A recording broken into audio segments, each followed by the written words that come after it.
We are back continuing our conversation with Judge Gray, Libertarian Candidate for Vice President of the United States.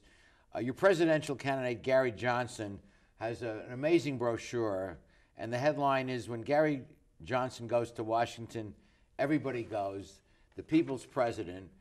And if you want a different America, we have to start electing differently. The challenges facing our nation didn't just happen, we elected them. Are you satisfied with keeping the America their money keeps buying them? Then join me, talking to the special interests. And as your president, you'll always know where I stand. I stand with you. He is a man of the people. You know, amazingly, when he asked me to be his running mate, Art, he said, "Jim, throughout the campaign, if your ideas are different than mine, feel free to discuss them." How many presidential candidates have you ever heard of who would be that self-confident? He's there to do the right thing for the right reason. The vice president is usually the cheerleader for the president. That's right, to kind of rubber stamp the president's and also be the ideas. attack dog if necessary. Well, I can do that too on occasion. I'm sure. Well, let's talk about a couple of key issues. Jobs in the economy is much in the news as a major issue. It's true. Your view of what we do about that? Well, look, people don't realize this, Art. You do, but for every dollar today that the federal government is spending, they're borrowing 43 cents. Yes. It simply is untenable. We really are becoming Greece. And unsustainable. And it's simple. No company could do it. No household can do it. We will submit a balanced budget to Congress and will hold their feet to the fire very publicly, going over their heads to the public to get a balanced budget passed. We don't even have a budget in the last 3 years. So if you are, I would tell our visuals, our people that are watching this, if you're comfortable with the way our country has been led for the last 12 years, vote for the Republican or the Democrat. If not, vote for Governor Gary Johnson and have him lead us like he did New Mexico for 8 years. And you both believe in the repeal of the income tax and a substitute of a consumption tax. We absolutely do. Why will that help? Well, Art, we can't get jobs by nibbling at the edges. We need a real institutional change. Repealing the income tax, and I know we don't have much time, it'll make our goods, both domestically and foreign and exports, much more competitive because today we've paid taxes on them before they leave our shores. By the way, when we have imports come in, they haven't paid taxes on those goods, ours have, so it's unfair from a competition standpoint. I was explaining this to a man who is a executive with Nike, the shoemaker, and he was saying, "Judge Gray, if we were to repeal the income tax, most companies would bring their manufacturing back to the United States of America." It is an amazing change. Despite the higher cost of labor.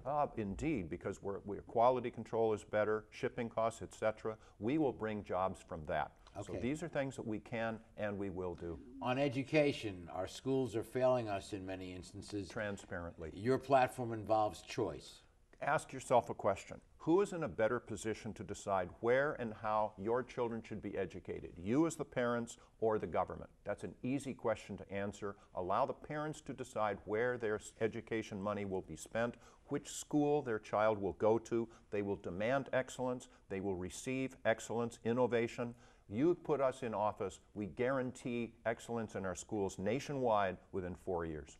Civil liberties is an area of great concern to many of us. Indeed. Speak to the loss of freedom in our country over the last 8 years. Where is Paul Revere? Why is no one spreading the alarm? The Republicans and Democrats are unified on this. They support the Patriot Act. They support the NDAA, the National Defense Authorization Act, where any of us could be labeled as terrorists, whether we could be detained, namely arrested, held without trial, actually deported to another country as citizens.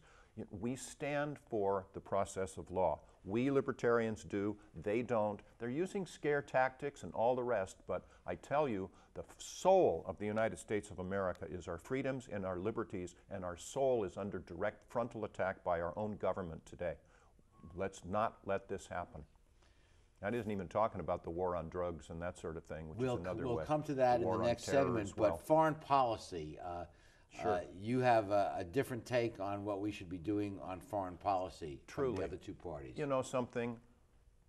I was in the military. I know how important it is to support our troops. And if we're going to go, if somebody attacks us, they're going to really regret it. We will take the gloves off and we will defend ourselves. But People like, for example, the Obama administration, Mr. Romney, are talking about attacking Iran, for heaven's sake, bombing Iran. We won't do that unless they attack us or our allies. That we have foreign bases all around the world, more than 130 countries, 900 to 1,000 military bases in other countries. If they're necessary for our support, terrific, reinforce them. But if they're not, and most of them are not, bring them home. Let's spend the money here. Let's bring our families home. Help our military strong, and if we're going to use it, we'll use it completely. We're not going to be in Afghanistan. We're not going to have troops in Somalia, for heaven's sake, the Sudan. That isn't in our national interest. They're not attacking us. And very quickly, I know you personally and publicly opposed the war against Iraq.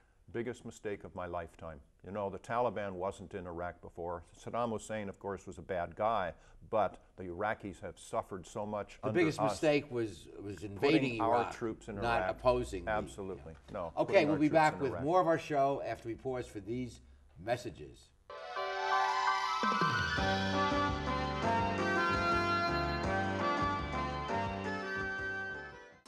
Continuing our conversation with Judge James Gray. If you are motivated to want to support the candidacy of Governor Johnson and Judge Gray, the website will be put up at the end of the segment, www.garyjohnson2012.com. Telephone number 1-800-ELECT-US.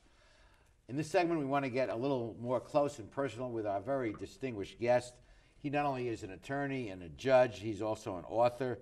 He's written several books, including Wearing of the Robe, How to Be a Judge, and also a Voter's Handbook, which we all need to get more involved as citizens. And that's not enough. He is also a composer, and he has written a high school musical, Americans All, a high school musical review. A man for all seasons. Life is good. I have a really good time. Now, Judge, you are a graduate of UCLA and then SC Law School. You were in the Navy, in JAG. You served in the Peace Corps. Quite a varied life. I've been blessed.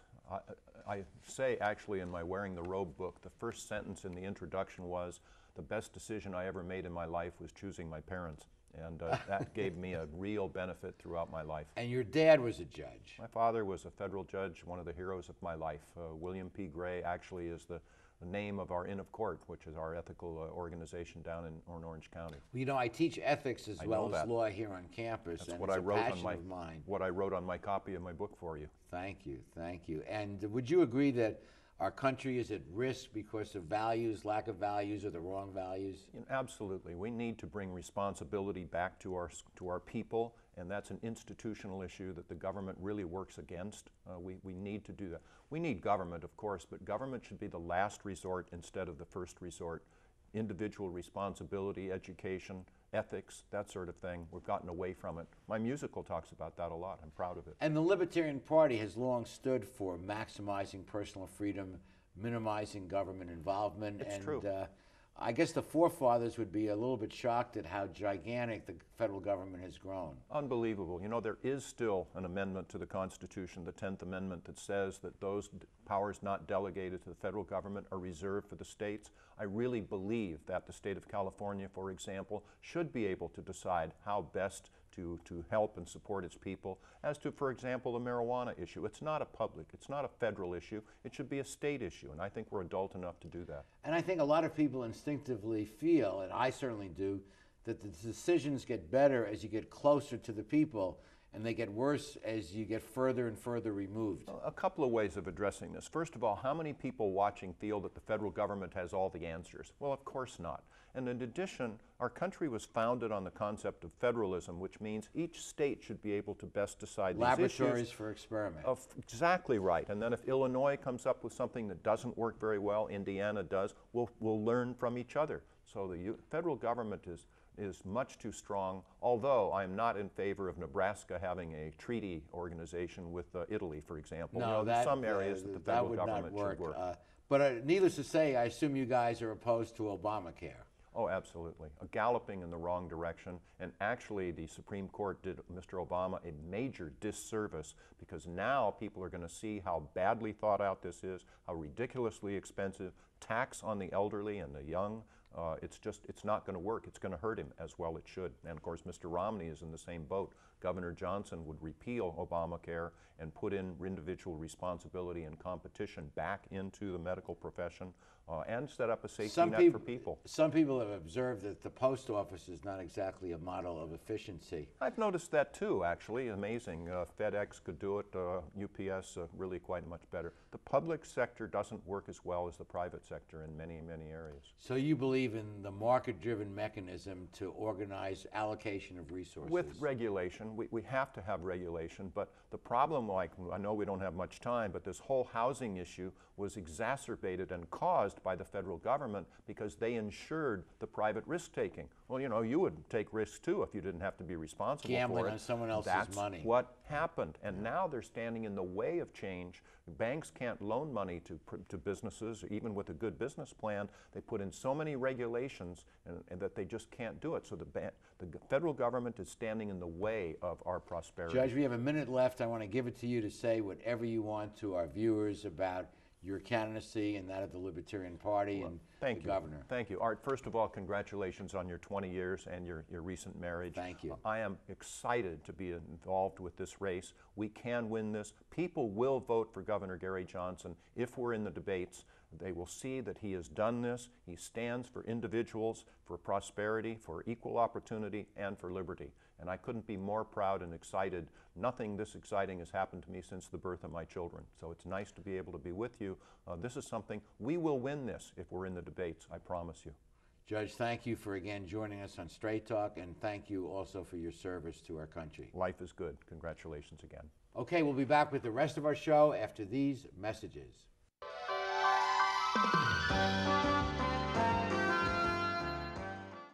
I think it's very fortunate for our country to have men of the quality of Judge Gray and Governor Johnson willing to get involved in the political process, and it was an honor to have the judge on our show.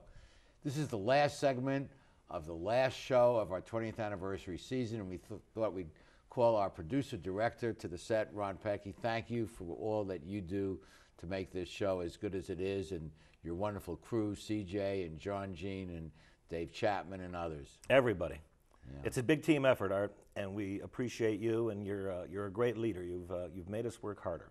Well, thank you. And how do you make these things for 17 cents? I don't know. It's not. Jesus. It's not easy. Yeah. But you embody the Hawaiian culture as evidenced by your dress here today. And every I've got a other little day. dimmer on the side. I could either turn it up or turn it down, depending. And on as the you know, mood. we went on our honeymoon to Hawaii, and it's a wonderful culture there. It represents a spiritual value and a beauty that you clearly lack. You're lucky I didn't bring my ukulele. I'll tell you. I made know. $2 in Times Square. But we see really, my video on YouTube. But we really appreciate what you and the crew does each and every week to bring the show to our viewers and make it look as good as it does. So thanks for having me on. Yeah.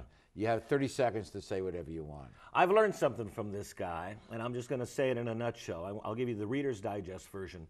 Do 3 random acts of kindness every day, and that's what we all should be doing.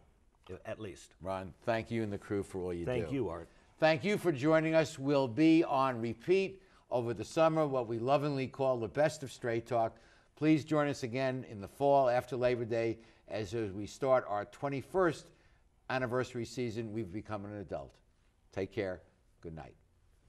Straight Talk has been brought to you by Southern California Edison, the Press Telegram, and remember, Straight Talk is viewable worldwide 24/7 at straighttalktv.com.